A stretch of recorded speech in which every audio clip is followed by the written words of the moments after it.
नमस्कार, आप देख रहे हैं द हिंद 24 न्यूज और मैं हूं आपके साथ साक्षी। आइए नजर डालते हैं आज की बड़ी खबरों की ओर। हुगली की सांसद रचना बनर्जी स्वास्थ्य व्यवस्था को बेहतर बनाने की कोशिश कर रही है। उन्होंने जिला अस्पताल समेत कई ग्रामीण अस्पतालों का दौरा कर बुनियादी ढांचे को मजबूत करने की बात कही थी। आज धनियाखाली में एक नेत्र जांच शिविर का आयोजन हुआ। वहां उन्होंने ग्रामीण लोगों की आंखों की जांच से लेकर मोतियाबिंद ऑपरेशन के लिए आवश्यक प्रबंध की बात कही। इसके साथ ही उन्होंने यह भी बताया कि उनके संसदीय क्षेत्र के 7 विधानसभा क्षेत्रों में वे उन लोगों को कृत्रिम हाथ उपलब्ध कराएंगी जिनके जन्म से या दुर्घटनावश हाथ नहीं है। दूसरी ओर रचना बनर्जी ने दिलीप घोष को जन्मदिन और विवाह की शुभकामनाएं देते हुए कहा, मैंने उन्हें शुभकामना संदेश भेजा है। वे हमेशा खुश रहें, अच्छा रहें। जन्मदिन पर भी उन्हें मेरी ओर से बधाई। दिलीप घोष के प्रेम की शुरुआत इको पार्क से हुई है। पार्क सबके लिए है। दीदी ममता बनर्जी ने इसे बनवाया, इसीलिए आज वहां जाकर सब आनंद ले सकते हैं। और प्रेम की शुरुआत भी वहीं हो रही है। हर जगह दीदी है। প্রথমত বলি, আমাদের সাংসদ যিনি হয়েছেন রচনা বন্দ্যোপাধ্যায়, তিনি সাংসদ হবার পর বিভিন্ন অ্যাসেম্বলিতে তার যে জনসংযোগ আমাদের নেত্রী মমতা বন্দ্যোপাধ্যায় বলেন যে এমপি মানে প্রত্যেক জনপ্রতিনিধি তারা যেন জনসংযোগটা রাখেন। আমাদের সাংসদ রচনা বন্দ্যোপাধ্যায় তিনি সেই জনসংযোগটা রাখছেন। নিশ্চয়ই আপনারা জেলায় আছেন, নিশ্চয়ই সেটা দেখছেন। কোনো সময় পান্ডুয়া যাচ্ছেন, কোনো সময় বলাবর যাচ্ছে, কোনো সময় চুচুড়া যাচ্ছে, কোনো সময় সিঙ্গুর। আজকে ধনেখালি স্বাস্থ্য মানে আই ক্যাম্প এবং কালকে চুচুড়াতে আছে আই ক্যাম্প থেকে শুরু করে স্বাস্থ্য শিবির তিনি করছে।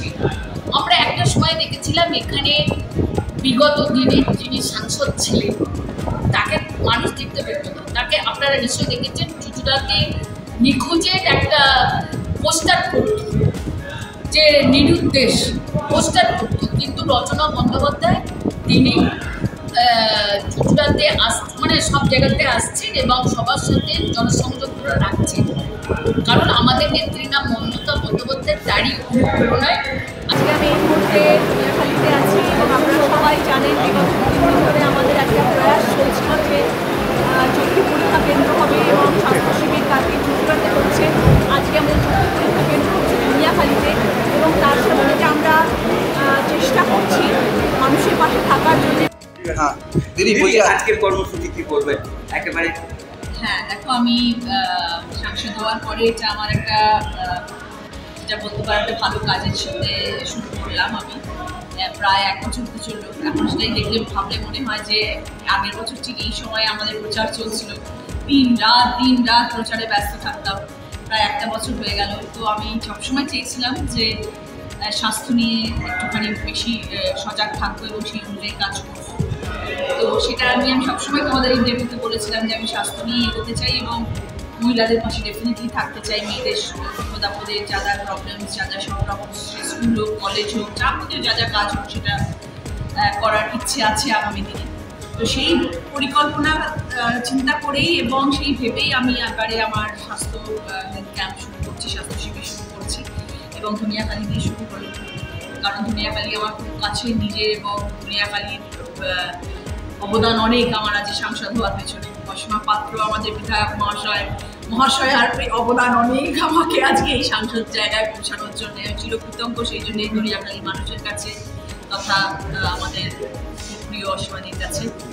তো সেই জন্য আমি ধনিয়াখালী শুরু করলাম। আজকে আমাদের ধনিয়াখালীতে চক্ষু পরীক্ষা কেন্দ্র হচ্ছে। সবাই চক্ষু পরীক্ষা হবে এবং আগামী দিনে তারা যাতে চশমা পায় এবং যাদের ক্যাটারাক্ট সেটা নিয়ে হবে, যাতে আগামী দিনে তাদের ক্যাটারাক্ট অপারেশন করাতে পারি সেটা তাদের নাম করা হবে এবং আগামী দিনে সেটা নিয়ে আমরা ডেফিনেটলি কাজ করবো। তার সাথে যেটা আমরা করছি সেটা হচ্ছে একটা ভালো কাজের সাথে আমরা যুক্ত হয়েছি। সেটা হচ্ছে যে আমরা সেটা শুধু আজকের দিন ধরে নয়, আগামী দিনে আমার যে 7টা কনস্টিটিউয়েন্সি সেখানে সব জায়গায় হবে। সেটা হচ্ছে আর্টিফিশিয়াল। देखते रहिए द हिंद 24 न्यूज।